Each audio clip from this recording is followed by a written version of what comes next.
welcome to my very first episode of Nothing Else Matters. Now, it's been a long time me coming to this point here. I've actually done a lot of recordings already. I've had, I think it's been 11 beautiful people come and sit with me here. And we talk about life, and I have purposefully within this not sort of pre-scripted. It's not an interview. It's I've really wanted to pause. Let me go back in time. I've been on my journey of awakening, I've been through the dark night of the soul, the dark nights of the soul. I've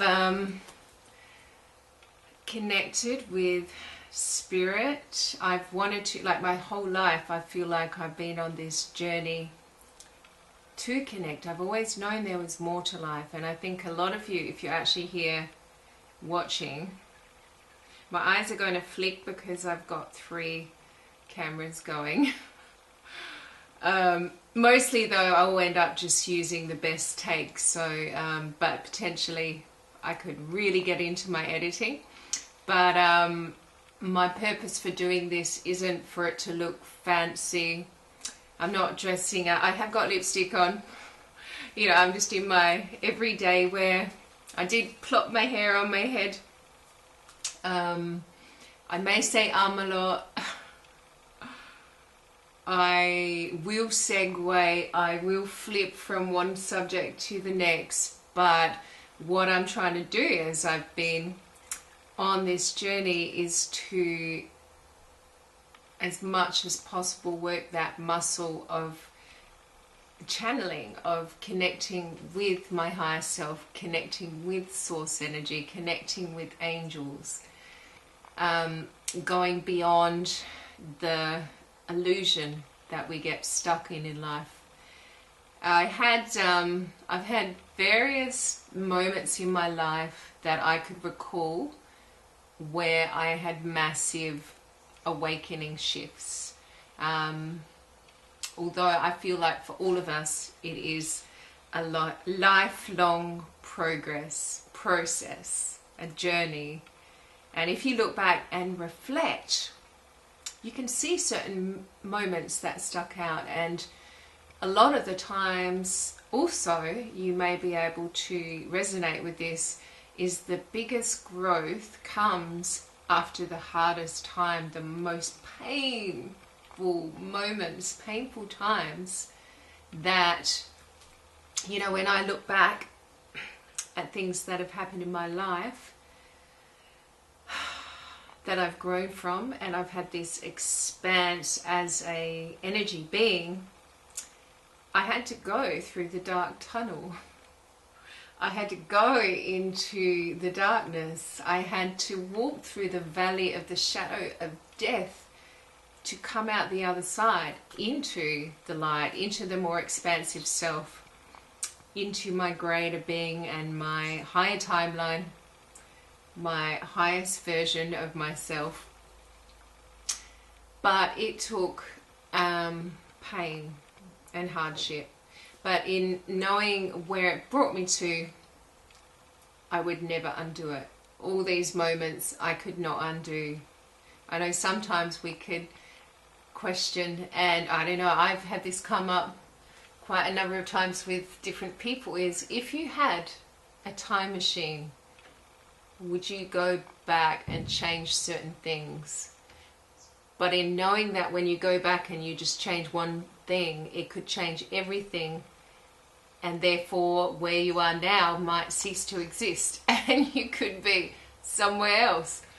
So for me, even if I had a time machine sitting right over there, you know, I'd be quite reluctant to go and change stuff, because all of it had purpose.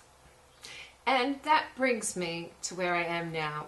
I've felt this pull and this calling to do this for a long time.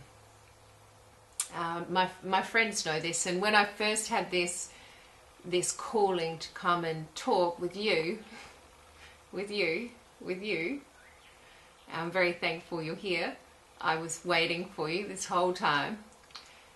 That I was trying to get them in on it too, because I love having fun. I love co-collaborations. I love the co-creation process of doing things together. So with my idea, I was trying to bring all my special people in on it, but they had their own journey, they had their own purpose, they have their own pathways, so it just didn't gel. And then I kind of let it slide, and then of course I went through another tunnel of life, and I ended up, big changes in life, and then suddenly this was back on my path. But this time I was kind of doing it on my own. I wasn't trying to get people to do it with me, to hold my hand. But what I love was I don't really want to sit here and listen to my own voice. I really want to bounce off people, because I think that's how we create our lives. We create our worlds. And I mean that when I say worlds, because we live in a multi-dimensional existence. There are billions of versions of Earth, billions of versions of you and lives going on in unison. That's why I said worlds. But see, I will segue and maybe get off point a bit. But I ended up, starting inviting people in that I know and just talking. I explained to them it wasn't an interview. It's an organic talk, and we're just going to allow whatever comes into the talk to come into the talk.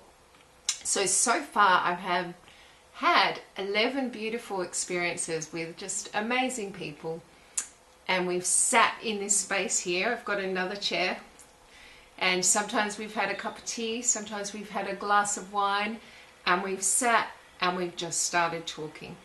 Because I find, like, for me, I can't talk normal.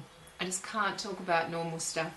I want to talk about life. I want to talk about the universe. I want to talk about us.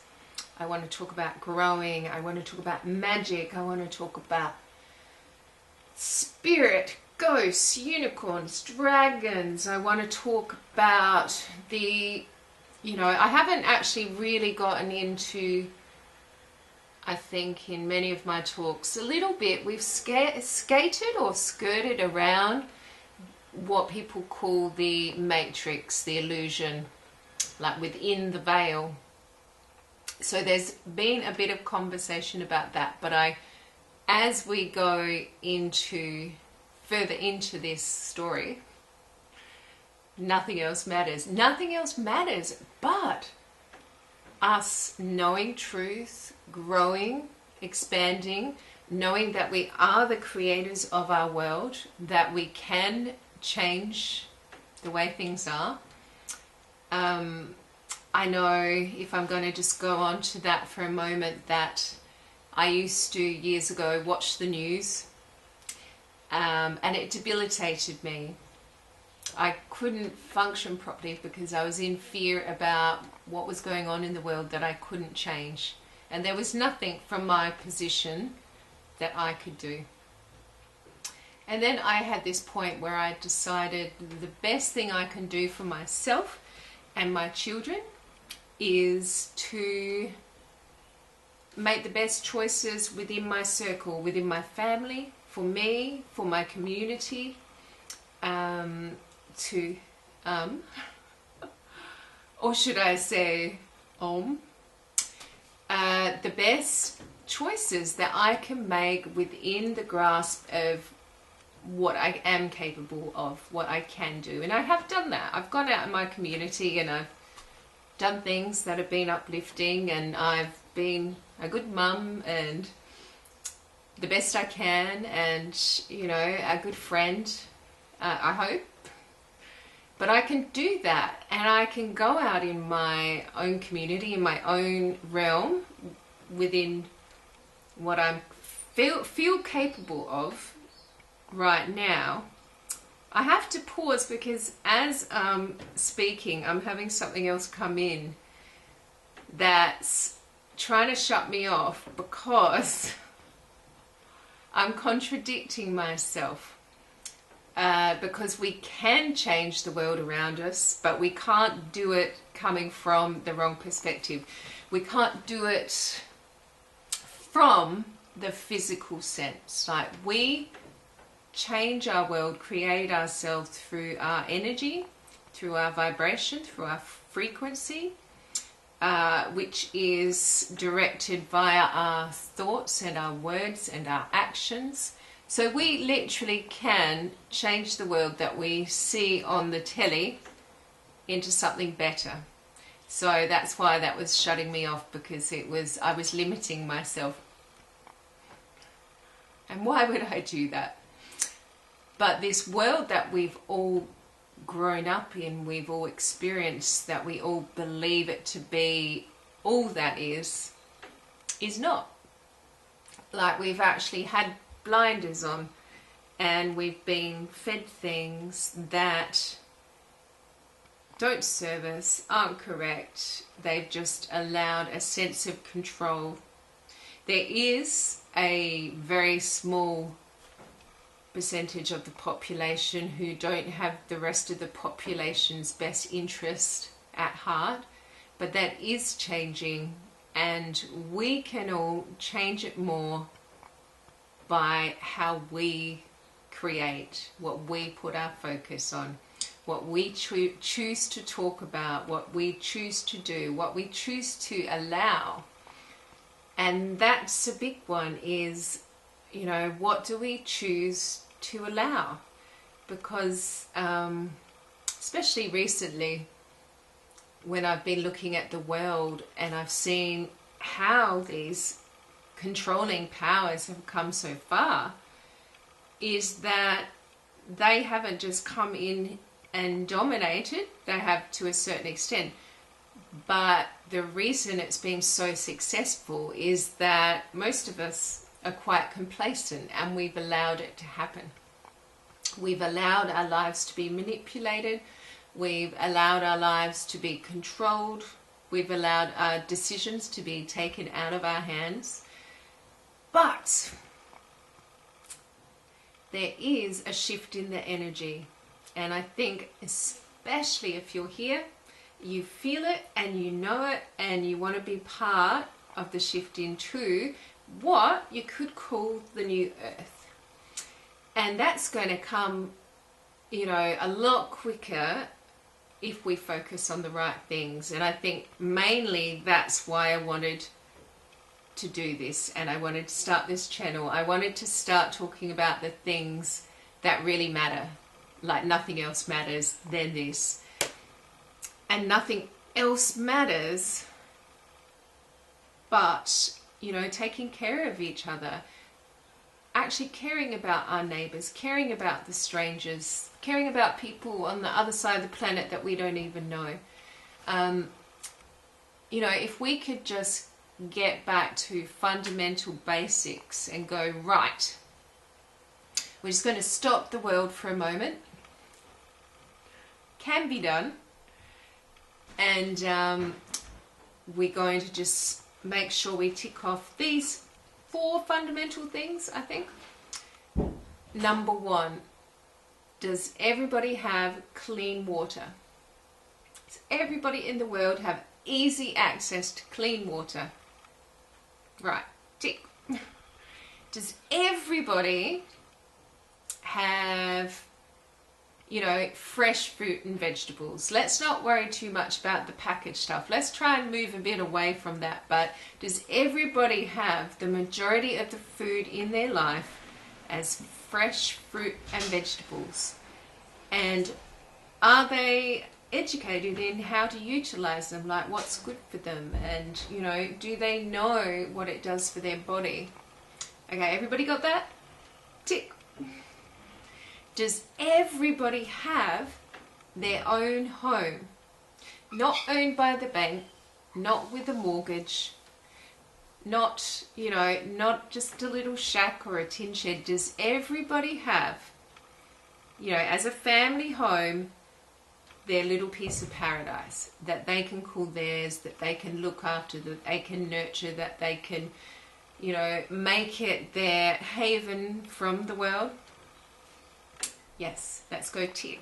We should, you know, just on that little subject, change, you know, home should not be for investments. And I know if you've got investment properties or you're making money from that, you know, there's other ways to make money, but can you imagine a world where everybody feels secure, everybody feels at ease, and okay, I just had a little interruption, but that's okay, that's life. So yeah, homes, like, do you know the difference when you have your own home compared to, you know, even renting is not overly stable, because at any point that could shift and change, and someone might want to sell their home or, you know, move back in, use it for something else, and that stability and security is just not there. And also, sorry, I'm distracted now. Also, if, you know, some people don't even have homes. Like, there's people who live in their cars, there's people who live in boxes, they live in the streets, they live in the parklands, and we should at least make sure that we can give each other that stability and that security to be, you know, to be safe, you know, to have a place to call your own. And also, like, so once we tick all that off worldwide, does everybody have family? Does everybody have community? Does everybody have their tribe? Are we making sure that nobody is left behind? Because everybody needs to be included. Like, I just, even though I can be very high vibe, I can be very happy, I can also be very down in life, because there is this roller coaster going on. But I don't know if I can be completely happy knowing there's anyone in the world that is missing out and being left behind, being shut out, you know, not considered, not seen for the light being they are.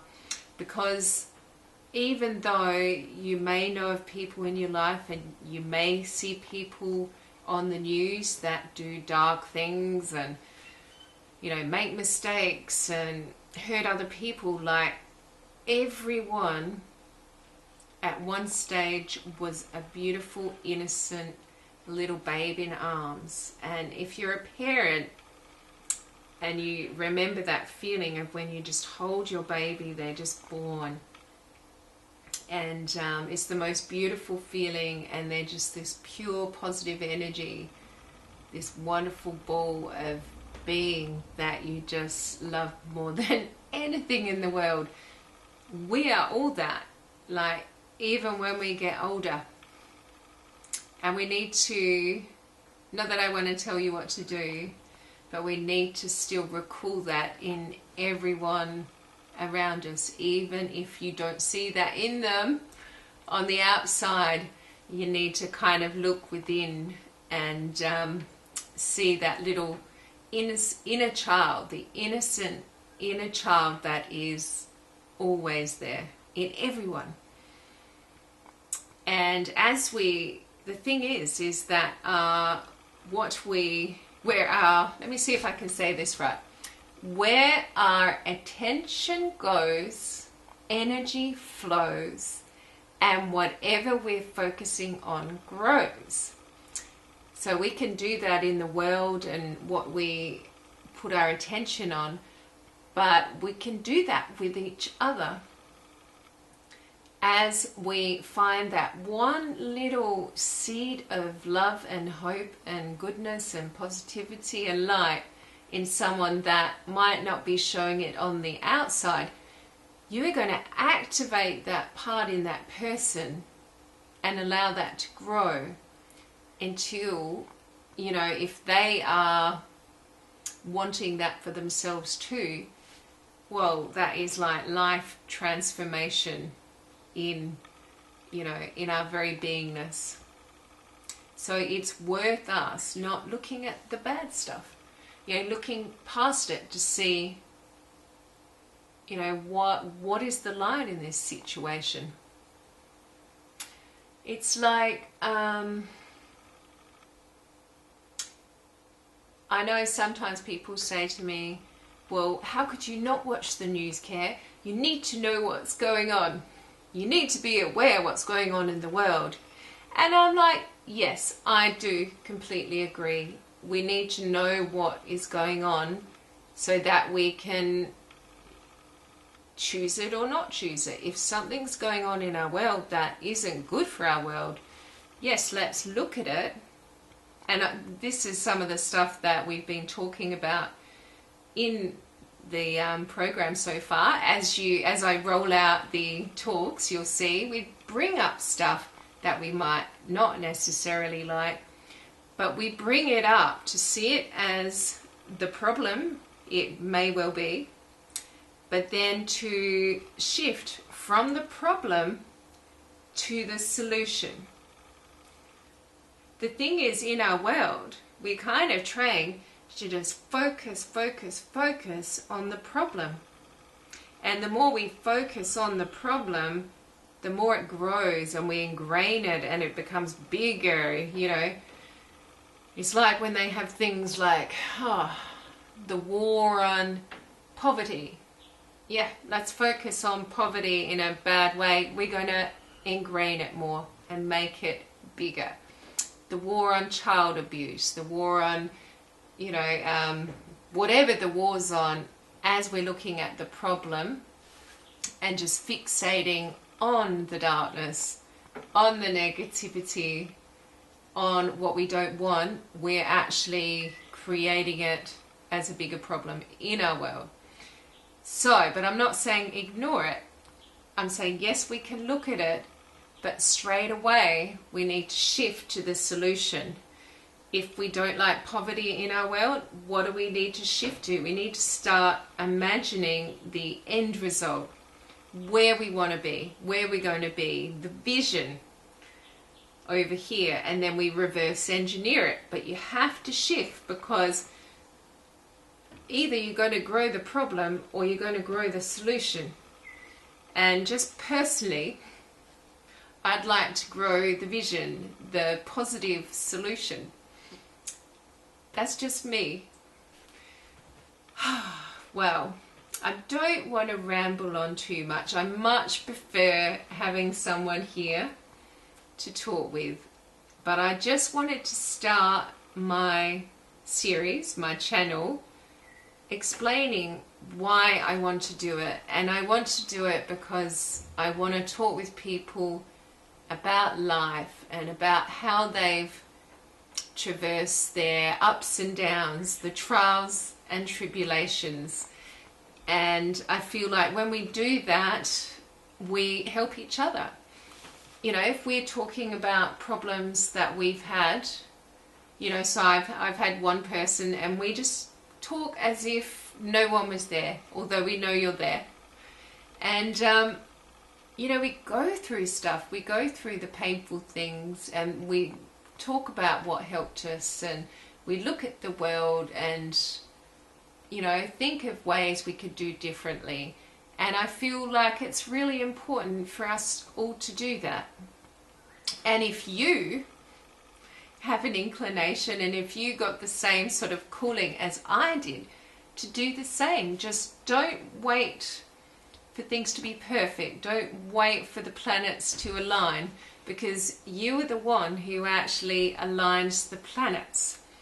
And if you have a calling to do anything, only if it's you know, I have to put my claws in. If it hurts anyone, then maybe don't listen to that calling. But if it's at its foundation is love and peace and unity and the want for something better for not only yourself but everyone else, then follow that calling. Start that channel, start that business, start writing that book, you know, write that song, create that music, and don't wait until it's absolutely perfect. I never do that. I put music out with an out-of-tune guitar and an unwarmed up voice. I write stuff off the cuff and I just put it out there in its raw form, because we are all in our raw form and we must seize the moment, seize the day, and just do what you feel in that pull from your higher self to help the collective to reach where we want to go a bit quicker. So I think I'm going to edit this. I think I'm going to, as quickly as possible, put this out, and then I'm going to edit my other talks with my beautiful guests, beautiful friends, beautiful soul family, and then I'm going to keep talking with people and just keep seeing what comes up. As I said, I'm not scripting anything, I'm not interviewing, we're just talking, and whatever comes up is meant to come up in the moment. And you know, already in one of the talks with beautiful friend Molly, it was like, wow, we could actually, it would be fun to do a live talk where anybody on the other side of the camera could type in things that they want to talk about, so we could have this real round the board communication, you know, just talking about life. So I think at some point, once I kind of work out how everything works, that I'll do that, and that'll be fun, and I'd love for you to come and join in and chat with us. Oh, I just had another little thought. We could do a Zoom with a whole lot of us, and we just talk about life, you know, and we give everybody their moment to say their bit. That would be fun. Okay, I'm gonna note to self that.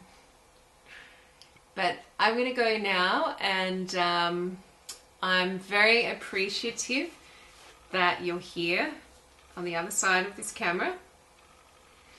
And if you are here, this is something that came to me a little while ago, is that anything that you note, anything that sticks out, or if you find yourself watching something, or you keep seeing certain animals, or you know, repeating numbers, anything you note is noteworthy and a bit of a sign that you're on the right track.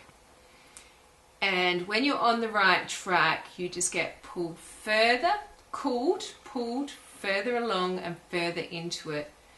And the more we all find our own pathways, because we all have our own individual path to travel. Some of ours are quite straight, some zigzag, some turn, some go round and round. But that is your path to self, to your true, authentic, sovereign self. And once you get a whiff of that, there's no turning back. So thank you for sharing this journey with me, and thank you for coming back. And if you'd like to subscribe, to like, to share, please feel welcome. And I'm looking forward to sharing this beautiful journey with you all. Much love.